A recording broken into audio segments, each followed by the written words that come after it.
The Galactic Council chamber fell silent when the human delegation walked through the massive doors. Ambassador Sarah Chen led her team with steady steps, her boots clicking against the polished stone floor that had been walked upon by countless species for over 10,000 years. Behind her walked Admiral Marcus Webb and General Patricia Torres, both in their formal dress uniforms. The humans looked small compared to the towering crystal delegates or the massive bulk of the Gorthian representatives, but they walked with a confidence that made several species shift nervously in their seats. High Chancellor Vortesk, a tall being with blue scales and 4 arms, watched the humans approach the central platform. He had been leading the Galactic Council for 300 cycles, and he had seen many species come before this body. Some came begging for help. Others came demanding territory. A few came seeking trade agreements, but the humans were different. They had arrived in the galaxy only 50 cycles ago, and already they had changed everything. The Council recognizes the delegation from the United Human Confederacy, Vortesk announced, his voice carrying through the chamber thanks to ancient technology embedded in the walls. You may present your matter. Ambassador Chen stepped forward and gave a small bow of respect. High Chancellor, members of the Council, we come to discuss the formal recognition of human diplomatic practices within galactic law. A murmur ran through the chamber. The Zilfin ambassador, a creature that looked like a floating cloud of purple gas, spoke up immediately. The humans wish to have their barbaric methods approved by this body. This is an insult to civilized species everywhere. Order, Vortesk said calmly. The humans have the floor. You will wait your turn, Ambassador Zilf. Chen showed no reaction to the insult. She had expected this. Thank you, High Chancellor. I understand that many species here find human methods strange or even frightening. We do not ask that you adopt our ways. We only ask that you recognize them as legitimate under galactic law. The crystal delegate stood, towering over everyone in the chamber at nearly 4 meters tall. Perhaps the humans should explain these methods for those who are not familiar with them. Some of us have only heard rumors. Of course, Delegate Krixma, Chen replied. She turned to address the entire chamber. Human diplomacy has evolved over thousands of years on our homeworld. We call our approach Supremacy warfare diplomacy. It is a combination of military strength, economic power, cultural influence, and psychological understanding that allows us to resolve conflicts without resorting to total war. Without war, the Gorthian ambassador laughed, a deep rumbling sound. The humans have fought in 17 conflicts since joining the galactic community. They have destroyed entire fleets. How can they claim to avoid war? Admiral Webb stepped forward. If I may, Ambassador Chen. She nodded. The Gorthian ambassador is correct that we have engaged in combat, Webb said. But I would ask the Council to look at the results. In those 17 conflicts, we have never completely destroyed an enemy species. We have never taken territory beyond what was needed to establish defensive positions. And we have never continued fighting after our opponents agreed to negotiate. That is because you win too quickly for anyone to fight back, the Zilfin ambassador said. That is exactly the point, Webb replied. Human military doctrine is designed to end conflicts as fast as possible with the minimum loss of life on both sides. We call this shock and awe. We demonstrate such overwhelming capability that our enemies choose to talk instead of die. General Torres spoke next. Perhaps an example would help. 3 cycles ago, the Threxian Collective declared war on 4 human colony worlds. They had a fleet of 3,000 warships. They believed we could not respond in time to save those colonies. The chamber was quiet now. Everyone knew about the Threxian War, but few knew the details. We had 200 ships in that sector, Torres continued. The Threxians outnumbered us 15 to 1. Any other species would have evacuated or surrendered. We did neither. What did you do? Asked a small delegate from the Mentari species, who were known for their curiosity. We attacked, Tor said simply. "Not the fleet. We jumped our ships directly to the Threxian homeworld and positioned ourselves above their capital city." Gasps filled the chamber. "We did not fire a single shot," Tors added. "We simply broadcast a message to the Threxian government. We told them that we had enough weapons aboard our ships to destroy their world completely. We told them that if their fleet did not turn back within one cycle, we would begin bombardment. And we told them that we would accept their immediate surrender with no conditions except a promise of future peace." "The Threxians surrendered," High Chancellor Vortesk said quietly. "I remember this. Many on the council were shocked." "They surrendered because they understood something important," Ambassador Chen said, stepping forward again. "We were not bluffing. We would have destroyed their homeworld if they had not agreed to peace, but we gave them a choice. We showed them that cooperation was better than destruction. That is the core of supremacy warfare diplomacy. We prove that we can win, and then we offer our enemies a way out that allows them to keep their dignity." "You would have killed billions," the Zilfin ambassador said, horror clear in his voice. "Yes," Chen replied without hesitation. "To save our own billions. This is the truth that many species do not want to accept. Humans will do whatever is necessary to protect our people, but we will always offer another option first. We prefer partners to graves." The crystal delegate sat back down slowly. "This is a very different way of thinking." "It comes from our history," Chen explained. "Humans fought each other for thousands of years before we achieved unity. We learned that total victory often leads to total defeat later. The enemies you destroy completely cannot become friends, but the enemies you defeat and then help to rebuild can become your strongest allies." "The Threxians are now members of the Human Confederacy's trade network," Admiral Webb added. "Their economy has grown by 40% since the war. They sell their goods throughout human space, and they buy from us in return. Both species have benefited." "So your diplomacy is based on threats and bribes," the Gorthian ambassador said with contempt. "Our diplomacy is based on reality," Chen replied. "We show potential enemies that fighting us will cost more than cooperating with us. We show potential allies that working with us will benefit them more than working against us. This is not complicated. It is simply honest." High Chancellor Vortesk leaned forward.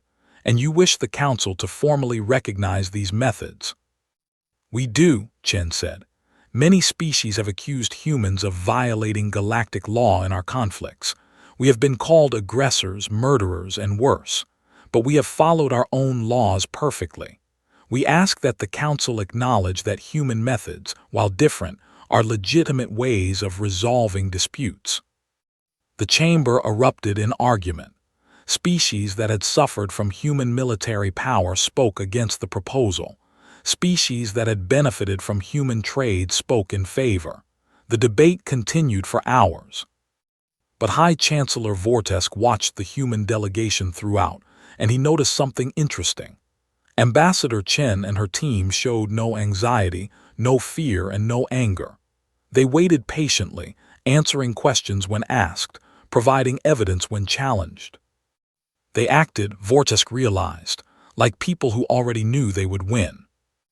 And that, more than anything else, convinced him that the humans understood something about the galaxy that the other species had not yet learned. Power was not just about weapons or resources. Power was about making others believe that you would use those weapons and resources without hesitation. The humans believed in their own supremacy, and somehow they made everyone else believe it too. The session ended without a vote. The council agreed to reconvene in 3 cycles to make their decision. As the human delegation left the chamber, Vortesk noticed that Ambassador Chen was smiling slightly. She had expected exactly this outcome. The humans, it seemed, were playing a longer game than anyone had realized. Ambassador Chen stood on the observation deck of the human diplomatic station, watching the stars slowly rotate past the massive windows. The station was positioned at the edge of the council's capital system, a sign of humanity's junior status in galactic politics. But Chen did not mind the location. It gave her team privacy to work without constant observation. Admiral Webb joined her at the window. That went well. It went exactly as we planned, Chen replied. The Zilfins and Gorthians opposed us openly. The Crixtal are uncertain, and at least 20 species said nothing at all, which means they are waiting to see which way the wind blows. And the High Chancellor? Chen smiled. Vortesk is intelligent. He understands that this vote is about more than just accepting human methods. It is about acknowledging human power in the galaxy. Do you think he will support us? I think he will support whatever keeps the peace, Chen said. And right now, supporting us is the best way to do that. General Torres entered the observation deck, carrying a data pad. We have new intelligence from the outer territories. The Kravex Empire is mobilizing their fleet. Chen's expression did not change. How many ships? 8,000. They are gathering at their forward base near the neutral zone. Webb cursed softly. The Kravex have been quiet for decades. Why would they move now? Because of us, Chen said. Think about it. We just told the entire Galactic Council that human military doctrine is based on showing overwhelming force to prevent war. The Kravex are a warrior culture. They see our approach as a challenge. You expected this, Webb said. I hoped it would not happen so quickly, Chen admitted. But yes, this was always a possibility. The Kravex respect only strength. Our speech today was meant for the Council, but the Kravex were listening too. They want to test us. 8,000 ships, Torres said. We have maybe 1,500 in range. Then we had better make those 1,500 count, Chen replied. She turned from the window. Admiral, I want you to take personal command of our forces in that sector. General Torres, coordinate with our intelligence services. I need to know everything about Kravex military capabilities, their leadership, and their supply lines. What are you going to do? Webb asked. I am going to talk to the Kravex ambassador, Chen said. Before this becomes a shooting war, I want to give them a chance to step back. They will see that as weakness, Torres warned. Perhaps, but they will also learn that we tried diplomacy first. When we destroy their fleet, the Council will not be able to accuse us of aggression. Webb and Torres exchanged looks. Chen's calm confidence was sometimes unsettling, even to those who worked closely with her. You are that certain we will win? Torres asked. Chen paused at the door. General, I am certain of very little in this galaxy, but I am certain of one thing. The Kravex have never faced an enemy like humanity. They will learn what that means soon enough. She left the observation deck. Webb stared out at the stars for a long moment. Do you ever wonder if we are becoming too good at this? At what? Torres asked. At war, at making others fear us. Sometimes I wonder what we are turning into. Torres stood beside him. We are turning into survivors, Admiral. The galaxy is not a friendly place. Other species have had thousands of years to build their empires. We have had 50. We cannot afford to be gentle. I know, Webb said quietly. But I remember what we used to dream about when we first reached the stars. We thought we would find friends out here. Instead, we found enemies. We have also found friends, Torres pointed out. The Threxians, the Mintari, a dozen other species who trade with us, work with us, and trust us. We are not alone. No, Webb agreed. But sometimes I wonder if the price of our safety is too high. Torres had no answer for that. She simply stood with him, watching the endless darkness between the stars, and wondered what the coming days would bring. In her quarters, Ambassador Chen prepared for her meeting with the Kravex ambassador. She reviewed files on Kravex history, culture, and military traditions. They were a proud species, shaped by millennia of warfare on their harsh homeworld. They respected strength above all else and viewed diplomacy as a sign of cowardice. Chen had faced many difficult opponents in her career, but the Kravex would be among the most challenging. They did not want peace. They wanted glory.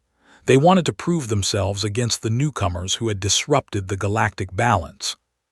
But Chen had something the Kravex did not understand. She was willing to give them the glory they sought, as long as it served human interests. The Kravex wanted a fight. Chen would give them a fight they could survive and learn from. That was the true art of supremacy warfare diplomacy. It was not about destroying enemies. It was about teaching them. And if the Kravex refused to learn, well, that was their choice. Humanity would survive regardless.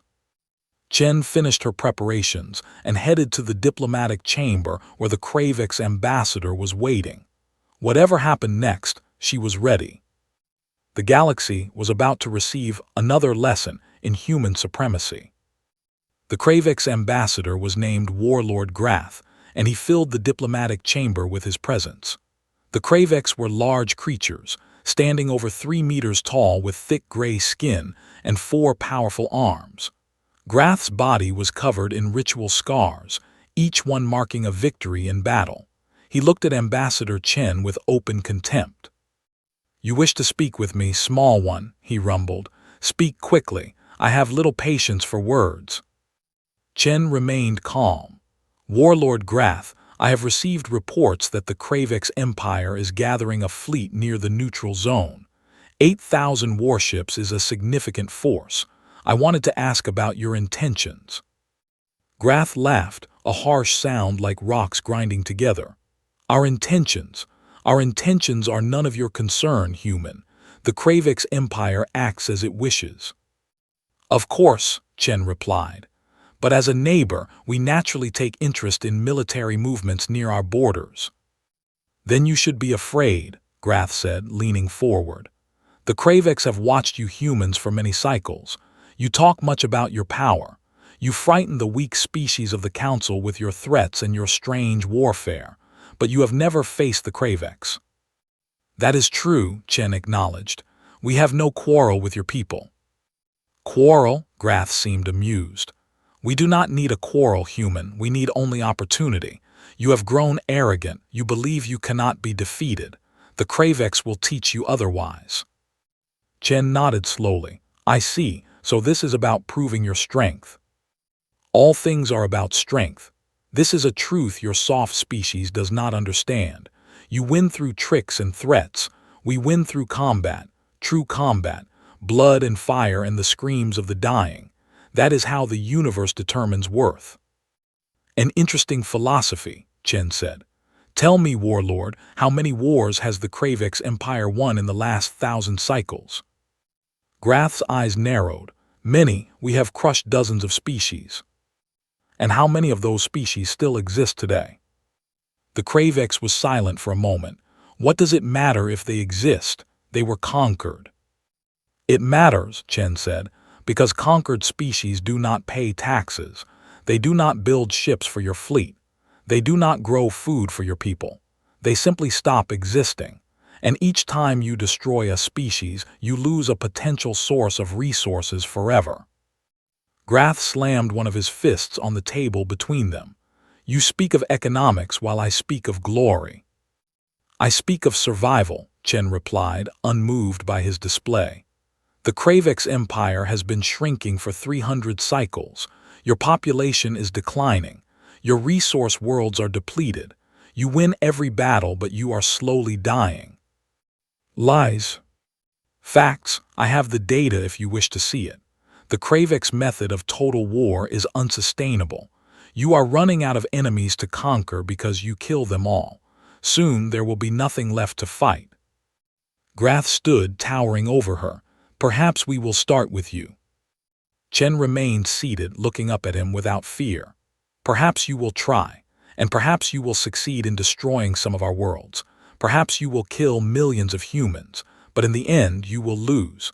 Not because we are stronger than you in single combat, not because we have more ships, but because we will still be here when the fighting stops.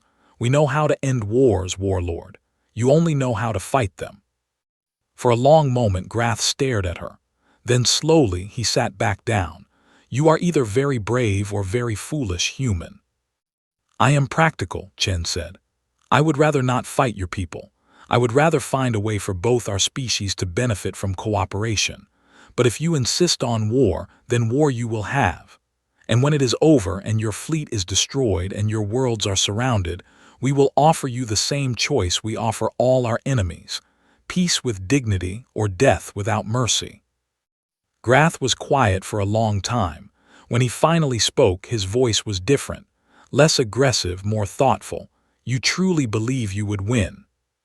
I know we would win, Chen said. The only question is how many would die first. I would prefer the number to be 0, but I will accept whatever number is necessary to protect my people. The Kravex ambassador studied her with new eyes.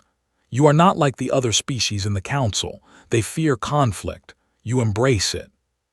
We do not embrace it, Chen corrected. We prepare for it. There is a difference.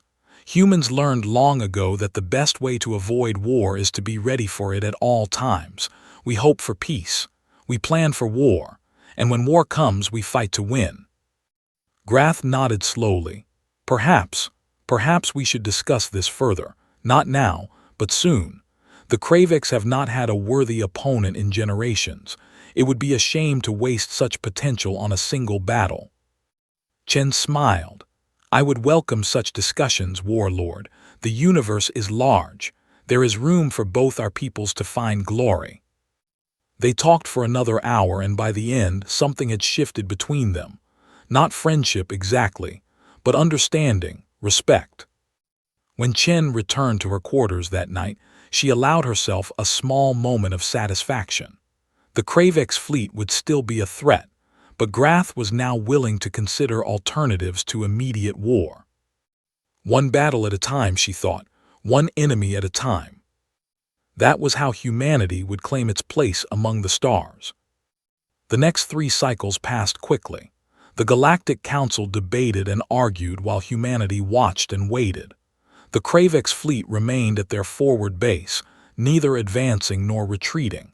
And throughout the galaxy, other species watched to see what would happen next. High Chancellor Vortesk spent those cycles studying humanity. He read every report, watched every recording, and interviewed every species that had dealt with humans. What he found disturbed him. The humans were not lying about their methods. They truly did prefer diplomacy to warfare. But when warfare came, they were absolutely ruthless. They showed no hesitation, no mercy, and no restraint. They fought to win completely and utterly, and then they extended the hand of friendship to their defeated enemies. It was, Vortesk realized, a brilliant strategy. The threat of total destruction made other species think carefully before attacking humans. The offer of reconciliation afterward made former enemies into loyal allies. The humans were building an empire not through conquest, but through fear and generosity in equal measure. And the galaxy was slowly bending to their will. Vortesk called a private meeting with his advisors. What should we do about the humans? His senior advisor, an elderly Velian named Sarath, spoke first. We should oppose them. Their methods are dangerous. If we accept them, we validate their approach. Other species will adopt similar tactics. Other species cannot adopt human tactics, another advisor pointed out. The humans are unique in their willingness to sacrifice themselves for victory. Most species are not so. Determined. Desperate, Sarath corrected. The humans are desperate. They know they are newcomers in a galaxy that could easily crush them. Their aggression comes from fear. Vortesk shook his head. I do not think so. I have watched Ambassador Chen closely. She does not act from fear. She acts from absolute confidence. She believes humanity will succeed no matter what obstacles arise. That is concerning, Sarath said. Yes, Vortesk agreed. But it is also an opportunity. If the humans are that confident, perhaps we should give them what they want. His advisors looked at him with surprise. Think about it, Vortesk continued.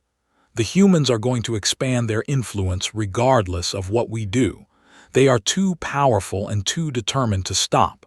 The question is whether that expansion happens with the Council's blessing or against it. You want to control them by accepting them, one advisor said slowly. I want to make them part of the system, Vortesk corrected. Right now, they operate outside our rules. If we bring them in, we can at least shape how they use their power. And if they refuse to be shaped? Vortesk looked out his window at the vast city below. Billions of beings from hundreds of species lived there, all trusting the Council to maintain peace and order. Then we will have tried, and the galaxy will know that the Council acted in good faith. Sometimes that is the best we can do. The advisors debated further, but in the end, they agreed with the Chancellor's assessment. The humans would be officially recognized. Their methods would be accepted as legitimate under galactic law. It was, Vortesk knew, a gamble. But the alternative was to make enemies of the most unpredictable and dangerous species the galaxy had ever seen. Better to make them partners instead. 3 days later, the Galactic Council voted to recognize human supremacy warfare diplomacy as an official form of conflict resolution. The vote was close, but it passed. Ambassador Chen thanked the Council with perfect grace and promised that humanity would use its methods responsibly.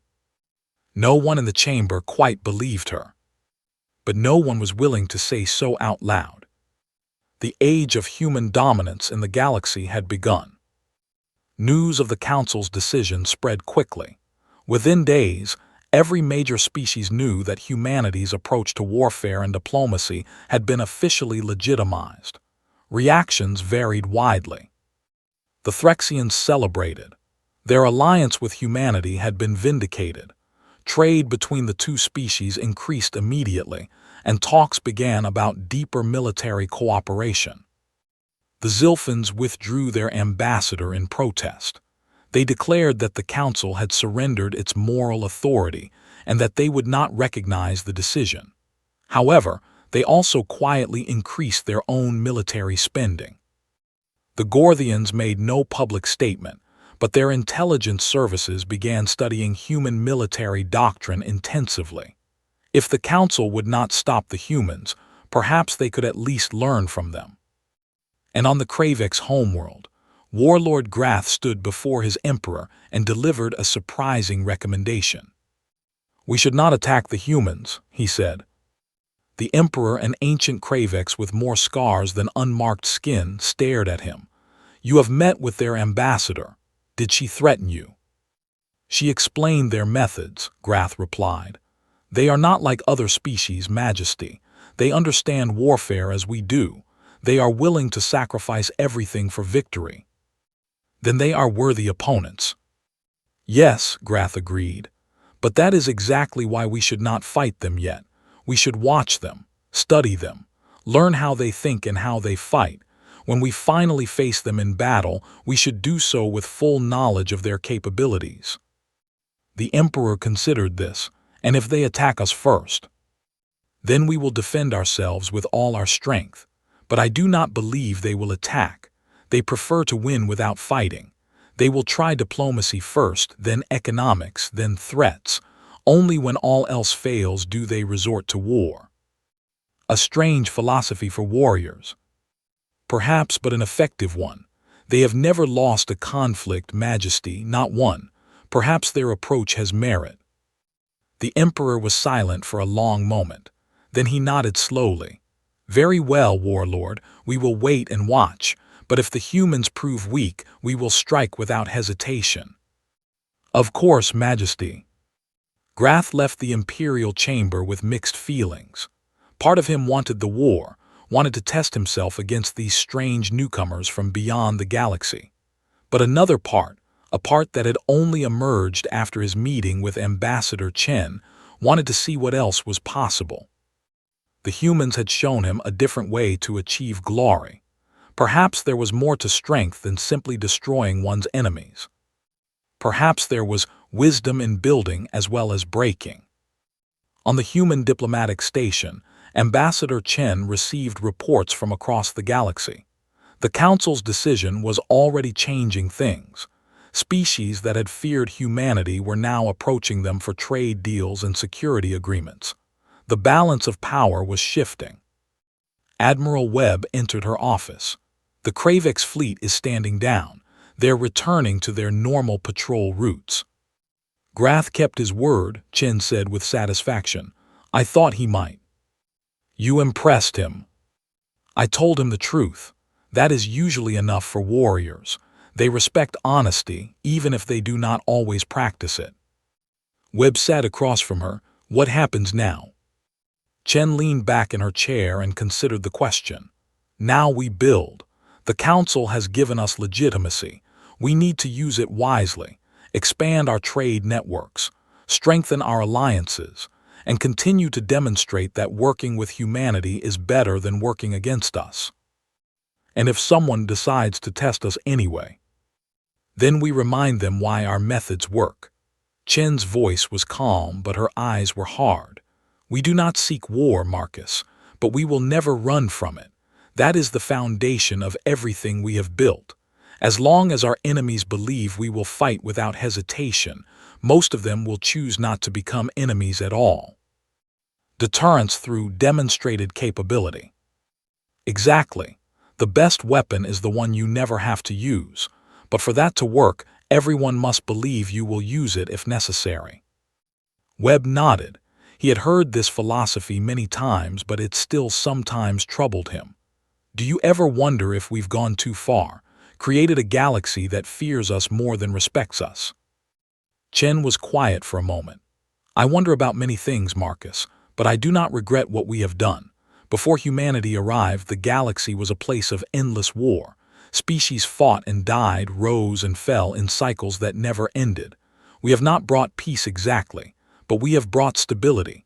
When we threaten destruction, species negotiate instead of fighting. When we offer partnership, they accept because they know the alternative. We're the biggest threat in the galaxy, so we keep the peace. Yes, it is not a perfect solution, but it is working. And until someone finds a better way, I will continue to do what is necessary to protect humanity and maintain order. Webb had no argument against that. He stood and prepared to leave. The Council is scheduling a formal ceremony for next week. They want to present you with some kind of recognition. Chen smiled slightly. How appropriate.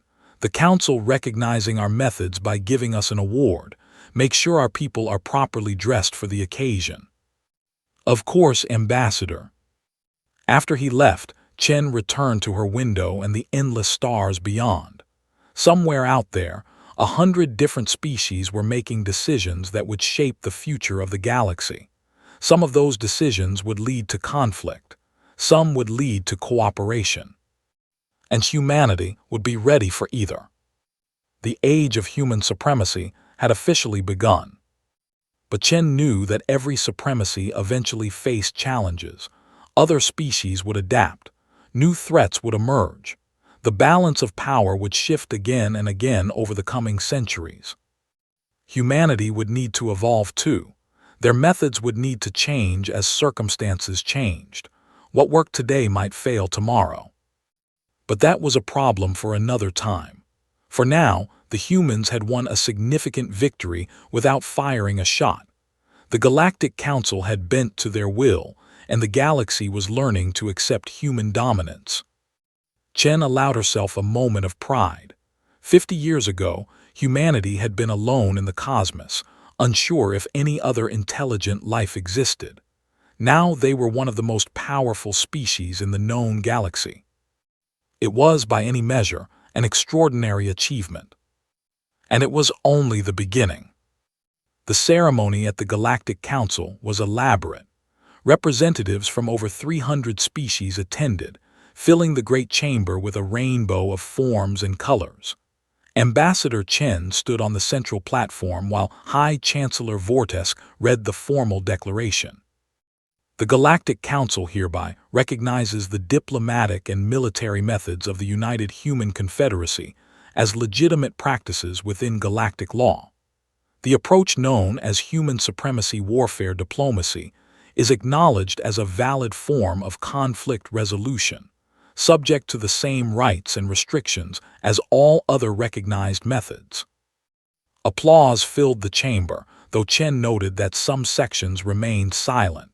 The opposition had not disappeared, only retreated temporarily. They would continue to work against human influence through other means. But that was expected. Politics never truly ended, it simply changed form.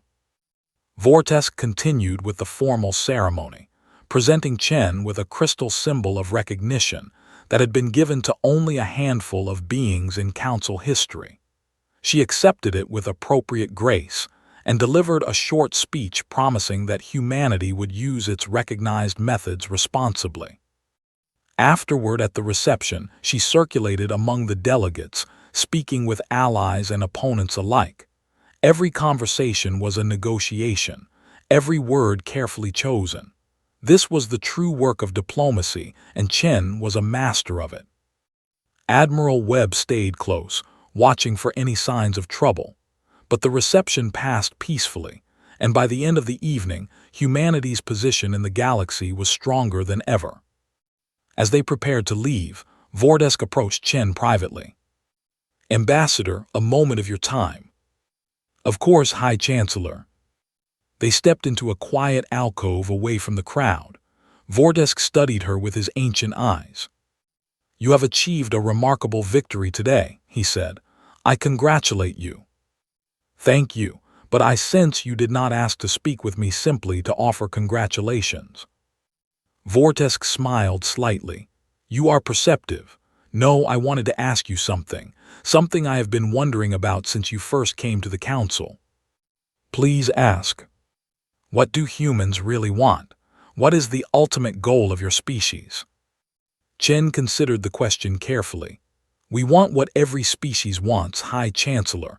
We want to survive. We want to prosper. We want our children to have better lives than we had." "That is the public answer. What is the private one?" Chen was quiet for a moment. Then she spoke honestly, as one power to another. "We want to never be threatened again. Before we reached the stars, we feared that we were alone in the universe.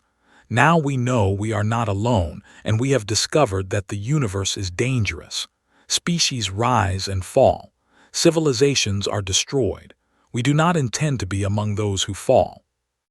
And you will do whatever is necessary to prevent that." "Yes." Vortex nodded slowly. "I thought so. It is, in its way, an honest ambition. Most species pretend they want something nobler. You admit that you simply want to survive." "We want more than survival," Chen said. "We want to build something lasting, something that will still exist long after we are gone, a civilization that our descendants can be proud of. And if other species stand in the way of that goal, then we will convince them to step aside, through diplomacy if possible, through force if necessary." Vortex was silent for a long moment. Then he sighed. "You know, Ambassador, in all my years leading this council, I have never met a species quite like yours. You are honest about your ruthlessness. You combine idealism and pragmatism in ways that should not work together, and somehow you continue to succeed." "We have been lucky," Chen admitted, "and we have learned from our mistakes. Humanity spent thousands of years fighting itself before we learned how to cooperate.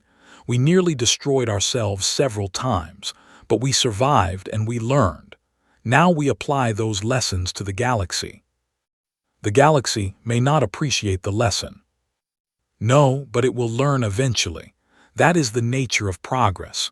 It is often painful, often resisted, but ultimately inevitable." Vortex extended one of his 4 hands. It was a gesture of respect among his people. Chen took it. "I will be watching humanity closely, Ambassador, as will the entire galaxy. I hope you prove worthy of the power you have claimed." "So do we, High Chancellor, so do we." They parted ways, and Chen rejoined her delegation. As their shuttle left the council station and headed back to human space, she looked back at the vast structure that represented galactic civilization. It was only the beginning, she thought. Humanity had been recognized. Their methods had been accepted. Now came the harder work of proving that they deserved the power they held. Chen had no illusions about the challenges ahead. There would be conflicts. There would be betrayals. There would be times when humanity's resolve would be tested to its limits. But she was confident that her species would endure. They had come too far, sacrificed too much to fail now. The stars awaited, and humanity was ready to claim them. The formal recognition of human supremacy warfare diplomacy by the Galactic Council marked a turning point in galactic history.